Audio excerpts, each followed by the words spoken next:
Alrighty, and we are back in the Lawnpro Flow. Number 8. We are almost done. You can almost feel it. Alright, we're going to proceed on to learn how to collect a payment. To collect a payment, we need to go to the Finances module and the Invoices submodule. We were just previously working with Mr. John Bobbington. We'll continue working with him. We are no longer needing to make the statement, so we're going to remove these filters, put them all back on. So now we get our full information set. What we can see is that the customer owes $1,015. He's paid nothing. He has no credit available. His paid amount is still zero. His total due $1,015, and his invoices total $1,015. So everything looks pretty straightforward here. We have several processes in order to take a payment. We're going to start with the most simple one first. We want to organize the data first of all to make sure that it's in order by date. So one of the first things we do is we want the invoice date column to be clicked, the header to be clicked, and then you'll put them in order. Now all of ours all have the same date, so that won't be a determinant here, but if the dates were different, you would do this. If you click it again and you see the arrow pointing down, this is normally how we want to do our filters. We call that arrow pointing down. So click the invoice date column. Excuse me. Make sure the invoice pointing down is on, and now you're ready to proceed. You want to grab the one at the bottom of the list. Is usually going to have the oldest date. The bottom of the list is usually going to have the oldest date, and you want to pay the oldest invoice first. So we will see this invoice, assume that it is the oldest one, and we will click the $sign. When we click the $sign, it pulls up the payment menu, and we will just double check some really basic information that has to be checked every time first. The first one is, what is the credit balance? Does the customer have a credit?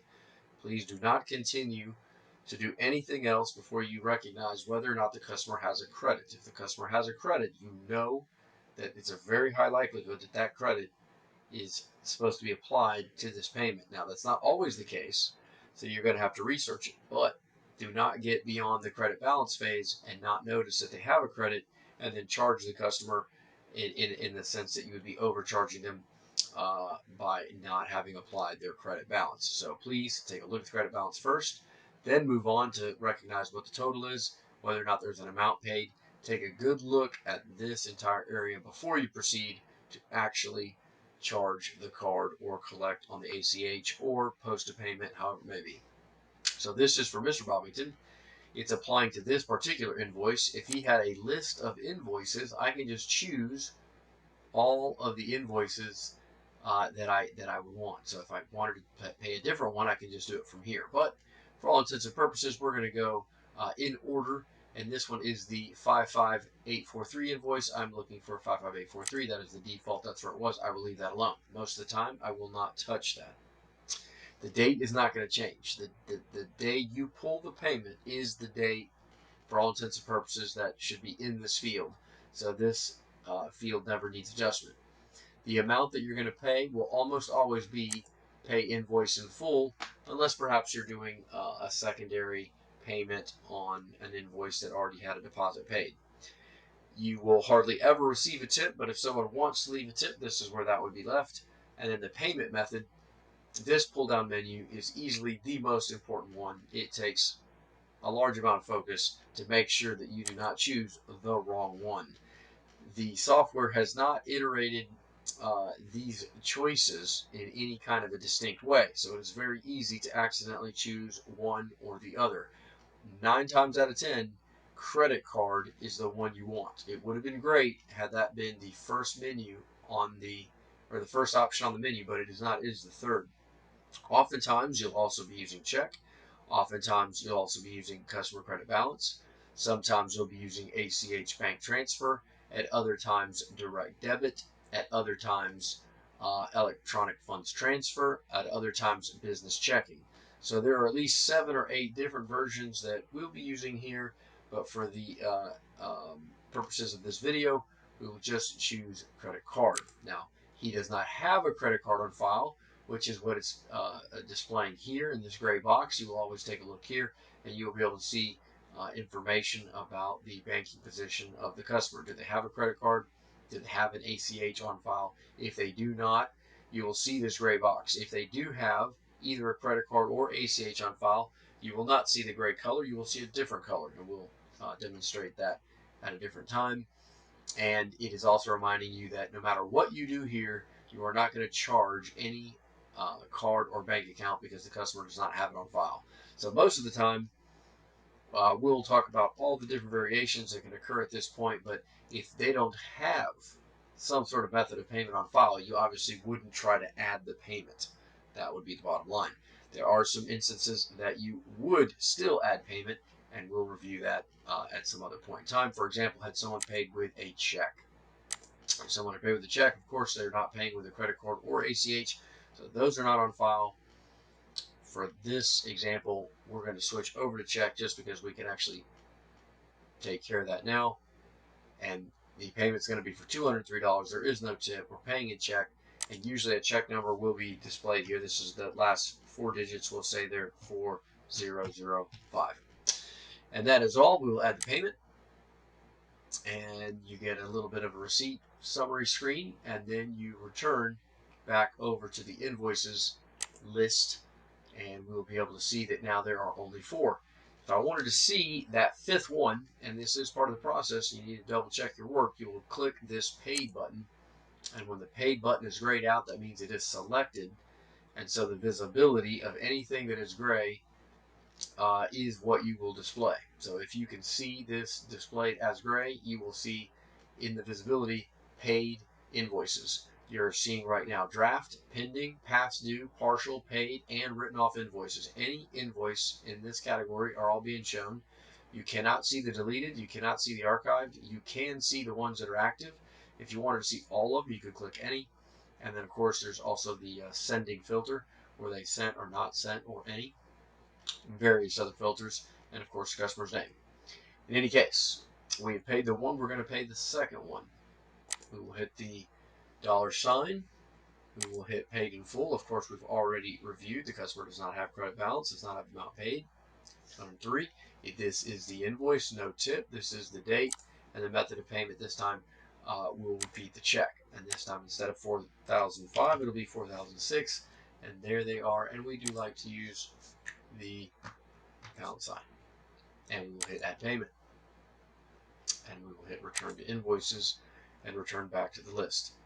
Once we're back here at the list, we can just repeat the same process, 1, 2, 3, and there's even a small shortcut tool. You can click 1, 2, 3, and then you can click the payment button. When you do that, you get a summary of 3 different payment receipts here, and you can fill them all out at one time. You can click paid in full, which will load up the paid in full value. Let's say we're paying this in check. We will place in that check number there. I'm going to copy paste that over here as well. Paid in full, check again. Click there and change that, say, to a 4. And then same here for the last one. Switch that one to a 2. Oops. There we go. All right. Get to the bottom, hit add payment. Hit yes.